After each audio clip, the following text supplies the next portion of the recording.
Hello, hello, EDP friends. Now we get to do a field trip. We're going to see the games of tomorrow. We're going to go to Evolution Games.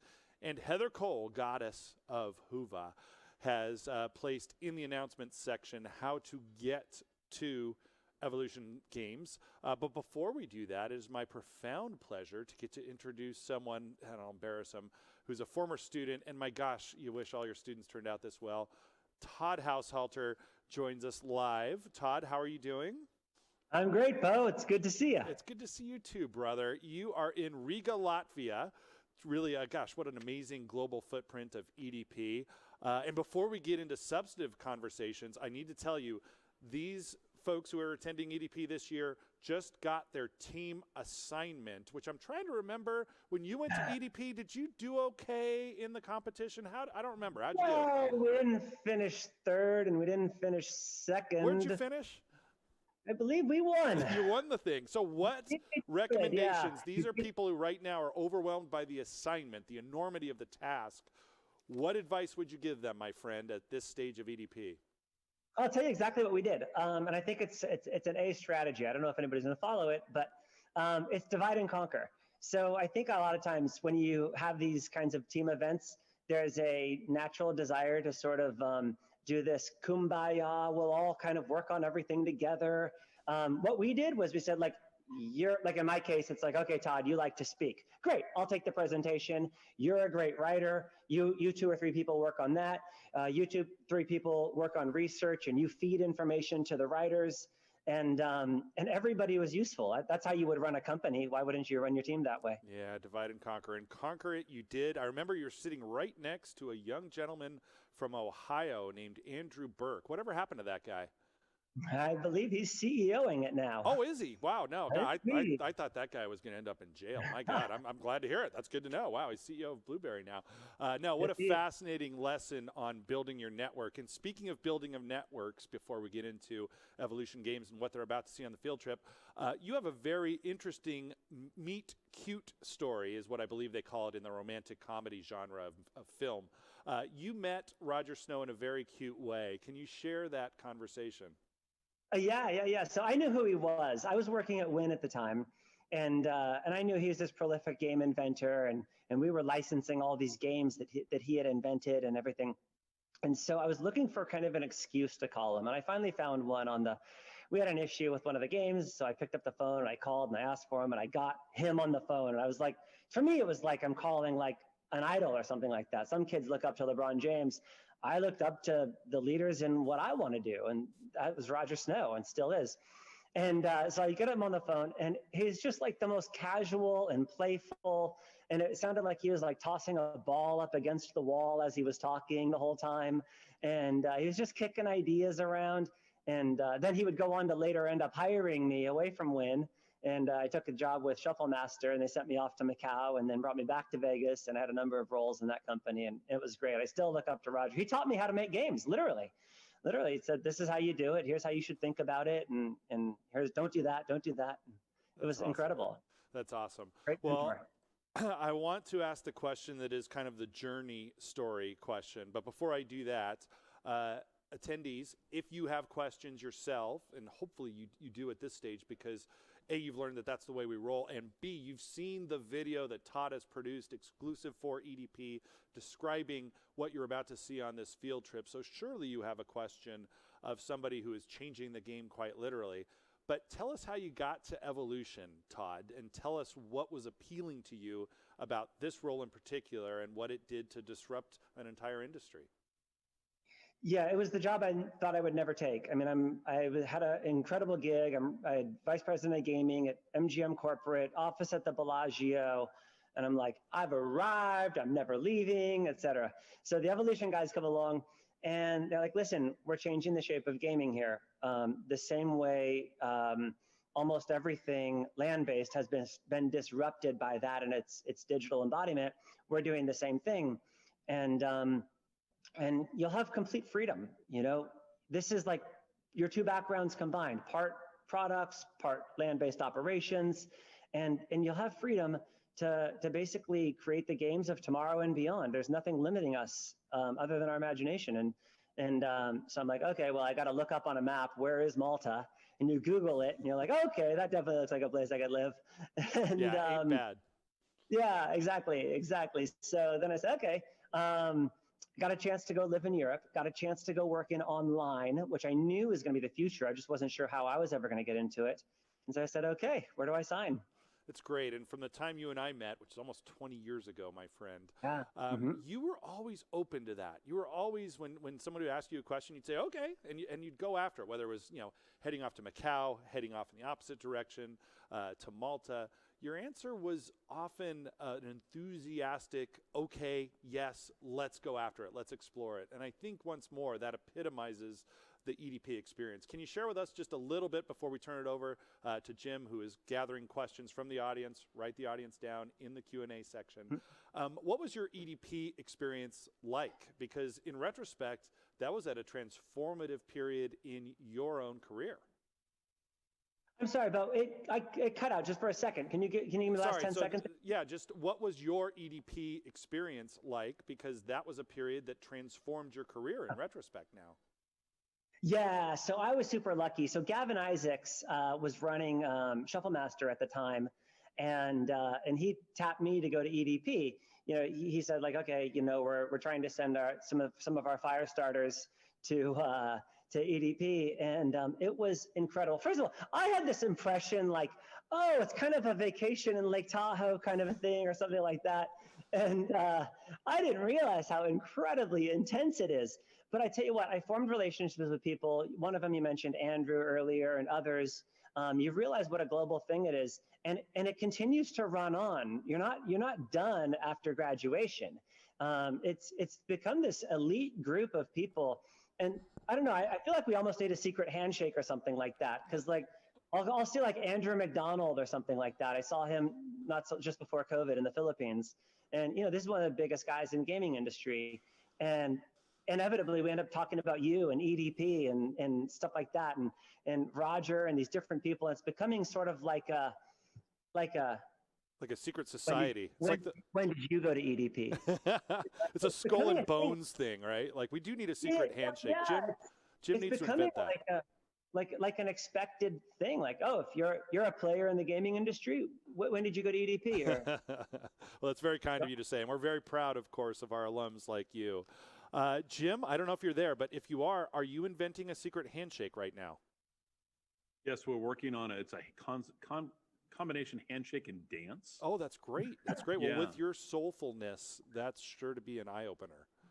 Yes, and so far, no questions for you and Todd. Okay. Well, do you have any questions yourself of Todd and Todd's leadership experience, my friend in the business school at the University of Nevada, Reno?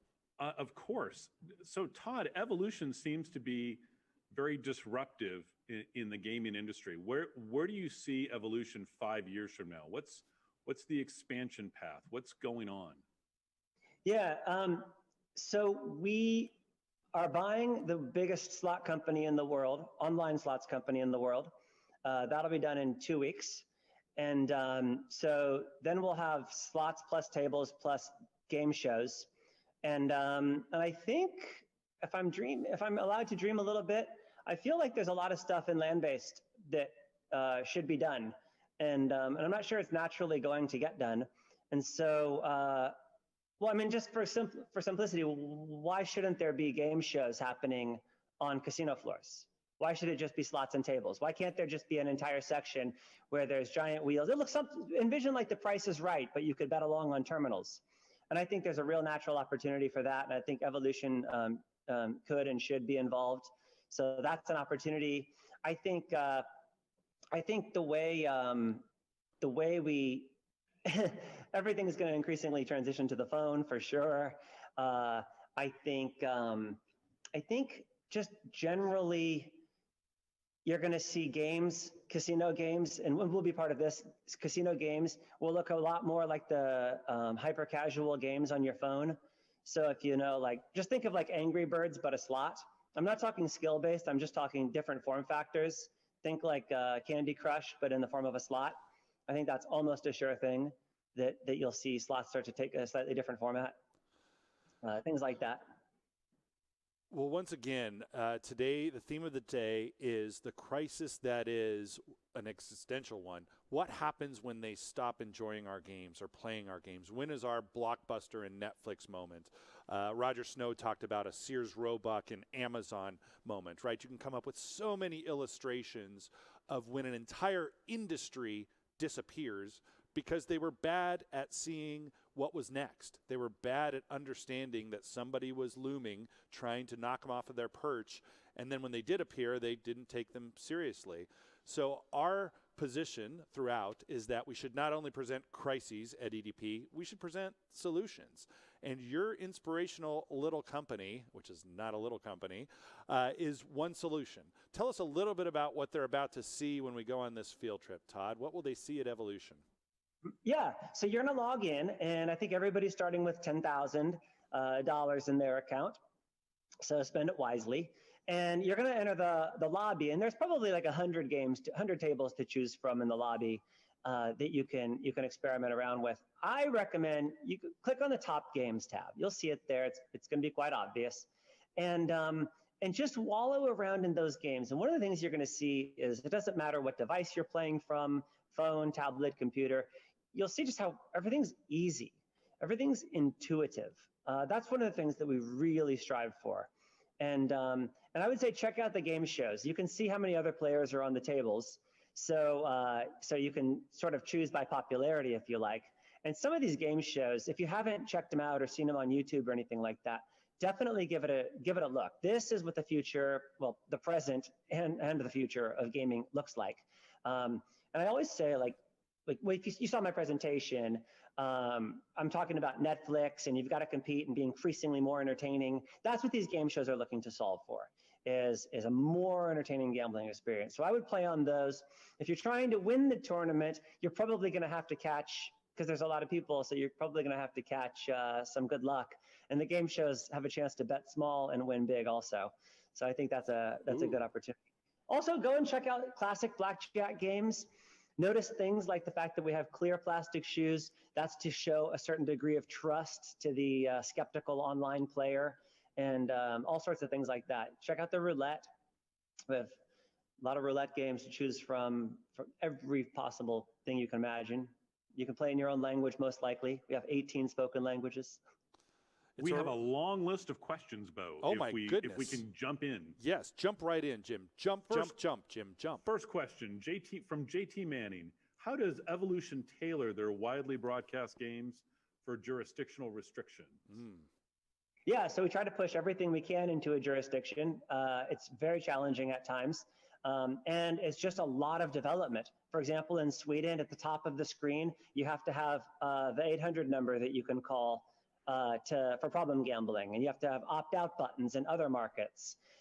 In some markets, they just don't allow us to run the games, and so we don't. Other markets make you publish the return to player, and it's a lot of development to stay compliant. So it's becoming a big boys game. And from Brandon Jones, he says he was on Evolution last night. Impressive. What are some disruptors you are seeing, and how are you overcoming them? How do you see the future of gaming? Who's disrupting you, Todd? Yeah, I worry about that one. So the one I worry about, I put it in my presentation, is I worry about the video game companies getting into our world. So, I mean, Fortnite tends to be for younger kids, but think of something like that, whether it be Grand Theft Auto or any of the video game world where they've already got all the credit cards. If they enter, we don't have a good solution. And I'd be standing here handcuffed. We would probably have to, if it became a severe enough threat, we'd probably have to give up about half of our market cap and just go and buy a major video games player and get into the space. That's where regulation is our friend, though, because when they decide that they're going to wake up and go into the casino world, they're gonna bump into a lot of regulatory landmines. But that's the one I worry about the most is the video game companies. And Todd, from our friend Cameron West, along those lines, what challenges has Evolution had to work through with different gaming regulators? With different gaming regulators, it takes different forms, but generally the common thread is they haven't seen us before. So they look at us and they're like, are you a table game? Are you a slot? Do we regulate you like our land-based? You have live cards and live roulette wheels. And so it's different in different markets. And so you're always trying to fight for the most advantageous tax angles. In New Jersey right now, they say, okay, great, you've got a craps game or a blackjack game. You need to run it exactly the way we do. Okay, what does that mean? Well, that means you have to offer surrender, and you have to offer double after split, and you have to offer all these rules, which again, back to the drawing board, you have to write a bunch of code, get it recertified. But it's meeting their very strict guidelines. And nothing's easy. It's not like just a procedural change. It's a lot of software rewriting, recertification, all that sort of stuff. But yeah, they're just not used to seeing us. It's a good place to be. You have one more question, Jim? I do. From Jeremy Moore, how was the design process of adding virtual bonuses to live gaming, like Wheel and Monopoly? And do you think something like that could work in a traditional casino? I think, I think it's the future of traditional casinos. For the design process was incredible. It's fun, and so you're limited only by your imagination.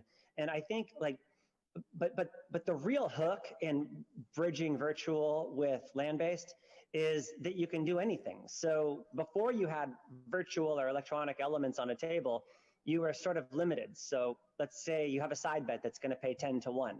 Well, why should it pay 10 to 1? It just has to pay 10 to 1 on average. Now, with virtual, it can pay an average range of maybe 6 or 5 to 1, all the way up to 1,000 to 1. And you can tell that story in some super fun way. And I think that the days of classic side bets where you just get paid a fixed amount are coming to an end. We will look back and say, remember when table games always paid the same no matter what? Yeah, this is an experience we have quite a bit when we look at Evolution Games. We realize that we're seeing the future, and as you put it, the present. Thank you so much for hosting us. This year's EDP tournament, as you heard Todd allude to, will take place at Evolution Games. So you all are starting at the exact same spot with $10,000 in funny money. We've done our research. We believe that all your jurisdictions should be able to do this. Again, you're going to be playing with free money. And at the end of the week, in fact, at the same time when your submissions are due, the person who has the most money will win the famed EDP bracelet for the poker tournament winner. This time it's going to be an Evolution Games winner. So we'll give out prizes at multiple levels to multiple second, third place folks as well. But we're turning you loose, folks. Go play around with the future. Go to Evolution Games. Do so with the guidelines that we've posted with Whova, and enjoy. Todd, thanks so much for joining us. It's always so great to see you, my friend, even when you're on the other side of the planet. As always, Todd is happy to be a resource to EDPers. Reach out to him. You can reach out to him via the Whova or otherwise. And as always, Todd, thanks for this, and good to see you, man. Todd, one last question. Oh, one last question. Sure. So we have some of our friends from Australia are having trouble getting into Evolution. Is there a back door? There's like 6 blocked countries. That's crazy that Australia is one of them. North Korea and Iraq are 2 of the others. So shame on Australia for not allowing play money. The back door is a VPN. Okay, so I would encourage, if anyone's from Australia trying to get in, reach out to Todd directly and certainly chat with him. You won't get to see the experience like everyone else will. Yeah, T Househalter at Evolution Gaming. Or evolution.com, just thousehalter@evolution.com, or you can catch me through the app, or these guys can tell you. You can text me, whatever you want. I'm very reachable. I love talking about this stuff. You do indeed. Well, thanks as always, Todd. Sure appreciate it. And thanks, EDPers. That was a jam-packed first day. We will see you very soon. So long.